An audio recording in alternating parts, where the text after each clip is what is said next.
System. You guys were on stage nice and early today. How are you guys feeling? How are you guys feeling up there? We feel great. You know, it's only our second show back since the start of the year, but this was a really cool place to have the second show back, and felt like we had a good crowd, and we'd never been to Innings Fest before, so we're having a great time.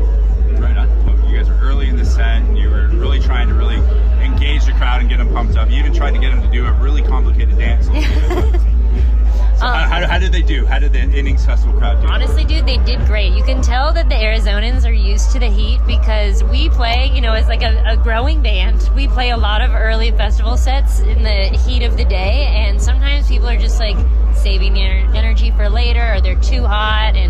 But the Arizonans really got down with us today. I felt like they were dancing, they were singing, they were doing all the bits with us. So we felt happy. Yeah, it was a great crowd.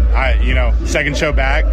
Nothing more you can ask for than, when you're playing at 145, it's a crapshoot sometimes, but that was a great crowd. They were really engaged, and I honestly thought it was super cool. Love this festival. Right. And I noticed you asked the crowd, you're like, all right, who's heard of us and who hasn't, or who's seen us before, who hasn't seen us. But you mentioned too that for the people that hadn't seen you or maybe hadn't heard of you yet, that's a great opportunity to, build new fans. So, and then your goal was to make you guys their favorite new band, right? So expand on that a little bit, what that means to be at an environment like this, a festival like this, to engage with fans and gain new ones. I mean, it's the biggest part of it for us. Like, I mean, just to even have people see our name on the lineup is like a huge deal. It makes us feel very cool, and hopefully exposes people to our band. And then we play a lot in like the kind of California reggae scene. So getting to play, so some of those people know us, but getting to play something so outside the genre that we ever get to play, like, this is just a huge bill to be a part of. So we always try to really make our set, we get a short set and we try to just fill it with heaters and be as engaging as possible so we can make a good impression and hopefully, bring some new fans with us to the next show we play here in Phoenix. That's one thing I really noticed about this festival too, because playing behind us right now is Big Boy, you know what I mean? I think Public Enemy's later tonight, Blink-182, a lot of punk, there's rock, it's music, right? Yeah, absolutely. I mean, it's so funny. I'll tell you a personal story. Any musician at our level, we still need jobs when we go home, and I have a job where I work for a private car service, and a year ago I actually drove Travis Barker because we did the Blink-182 show, and for us it's really cool because when you get to play a festival with Blink-182, I mean, growing up listening to that stuff, it's almost like you got to pinch yourself a little bit, you know what I mean? And that energy kind of translates to the crowd. I feel like we really do a good job of translating that excitement that we have in what we're doing into our shows. Logan does a really good job of that, and it's infectious into the crowd, and they feel that excitement that we have. And that's really what our shows are all about. It's about bringing people into our fold, into our circle, and trying to create a family. Not just fans, not just people who will buy tickets, but people who will ride and die for us because we will ride and die for them.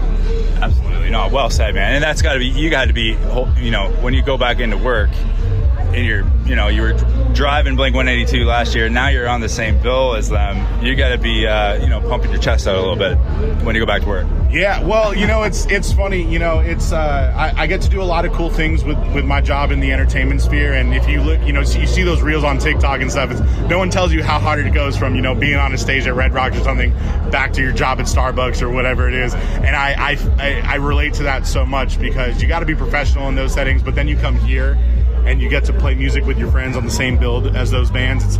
It's really, I say this every single day, I'm doing what I love to do. I'm doing what I always dreamt of doing. I can say that for my bandmates as well.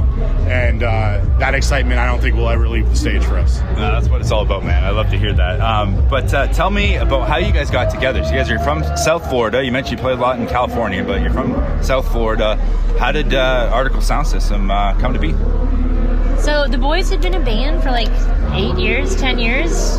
I was actually only in the band a year before Logan joined, but the band had been a band for... Yeah, you've been in for 2018 or something? I've been, since I guess 2018, something like that. Anyway, the boys had been a band, and they had been working really hard, the bar scene and playing some shows around. They had a series of different singers, and I was just supposed to fill in while they were looking for their next, they were looking for a male lead.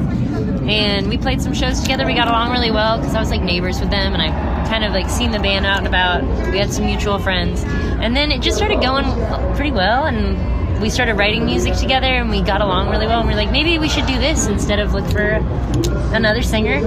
Adam still has me on trial. I was gonna say, we had a joke when Logan first joined the band, and I was like, I don't know if she'll cut it. And like, we still joke about that to this day, because we look where we were then and we look where we are now, and it's just funny to joke about those things. But you know, the funny thing about the entire thing too, the thing for me was when I joined the band, coincidentally, I moved into a house a block away from Fabian's house, and then a year later when Logan joined the band, she lived a block in the other direction, and we all lived like 1 square mile from each other, and we practiced at Fabian's house and everything. So it kind of felt serendipitous in a way that like this was supposed to happen. We were supposed to come together as people. This band just kind of, the way that it is now, it kind of just fell together. And when Logan joined the band, it just became something new and something cool. And it seems like we've done the right things to get us to where we are now. And, you know, Logan's my ride or die. That's my dog. I will back her up on the stage any day of the week. You know, and the cool thing is that I know any stage we get on, I don't have to worry about her doing what she does. Like, you know, because we had that joke from back in the day. It's like, I don't know if she's going to cut it. Now she gets on a stage. She feels that pressure, so she's just like, the pressure's on. No, there's no pressure. I will back Logan up any day of the week. Thanks, Doug. He's the best front person I've ever played with in my life. Thanks. Oh, that's amazing. So we're obviously talking about live music here this weekend at Innings Festival, but let's talk about some of your recorded music. You guys just released a new album a little over a year ago, right? So, Are You Smiling Yet? So tell me a bit about that project and what went into it and what that means to you. Oh man, I mean, that thing is our baby. That, I feel like, is our blood, sweat, and tears. We're all so proud of that album. We got together, we had like some, I'd kind of, a lot of the songs had been like kind of just been voice memos on our phones. And we got together, we did a little pre-production together as a band and figured out the way we wanted them arranged. And we got to work with an awesome producer who's from Arizona named Matt Keller. He's worked with some cool bands like The Maine, Catastro, Take You Back Sunday. And he came to Florida, and he lived in our keyboard player's studio apartment. Cope moved out, we let Matt move in. And we worked like every day for about 2 weeks straight, just working on the album. But I think it's got some different influences than most of our music has had until that point. I think it's like kind of alternative. I think it deals with like the heaviest lyrical themes, but the music is the most dancey. So I think it's kind of a fun like push-pull between like the music and the lyrical content. And it feels like opening up my diary and sharing it with everybody. So that's really a cool way to deal with some of those deeper topics, deeper themes. Have some fun with it, because it's all about tough things. You got to just talk about it. You got to get it out there, and you got to have conversation about it. So it sounds like you guys are doing that through your music, having fun, but dealing with some things at the same time. The really cool thing about that album, just from like a production side of things, is like Logan said, we went in there and we pre-production and demoed a lot of stuff. And a lot of it actually didn't make it on the album. And funny enough, the title track and I think 2 or 3 others on that song were actually conceived in the studio from a voice memo. And they're some of my favorite songs on the album. And it was like Logan said, it was like our first time working with a producer. So he really brought the best out of us. And I feel like that album really culminated into something that the 5 of us are so proud of. Like Logan said, it's our baby. And it's just something cool that, from a band perspective, cool. From me perspective, like as a drummer, as a musician, it's the coolest thing that I've ever recorded on, ever. And so just the way that it all came about and what actually came out as the final product is something I will forever be proud of, as I know my bandmates will be as well. Right. It sounds like you guys are really listening to the universe and listening and going with the flow in a good way with live shows and with your music. So yeah, a lot of positivity coming up you guys right now. It's great to see and feel. But tell me what's next. Obviously, a new album. You're here at Innings Festival this weekend. What's up for the rest of 2026? We have some exciting summer tours coming up, but right now, after this, we drive straight to Missouri, and we finish a headlining run, or we're really beginning a headlining run with this band Sense Emotion and this awesome rapper Toby Raps. They're coming out with us. We're doing kind of like Midwest into the East Coast. It's gonna be very cold for us Floridian kids. We have that going on. We're working on some new music. We have a really cool, we're playing a show with Nico Moon in Charleston, which is cool because that's like so outside our genre. We also have some really cool features coming out. We're actually doing some deluxe versions of the songs that were on the album we put out last year with some artists that we our minds are blown that we get to work with. So we're really excited to start sharing that with the fans because I think they're going to be excited, and especially for the people who have been along the ride with us the whole time, they're going to be like, what? So I'm excited about that. Yeah, what else? So, like Logan said, we have the deluxe versions of these songs that are coming out, which hopefully will bring more attention to the album. Honestly, we're road dogs. You know what I mean? Put us on the road. We're going places. We got an exciting summer tour. We have an exciting fall tour. We've always said that our biggest asset is our live show.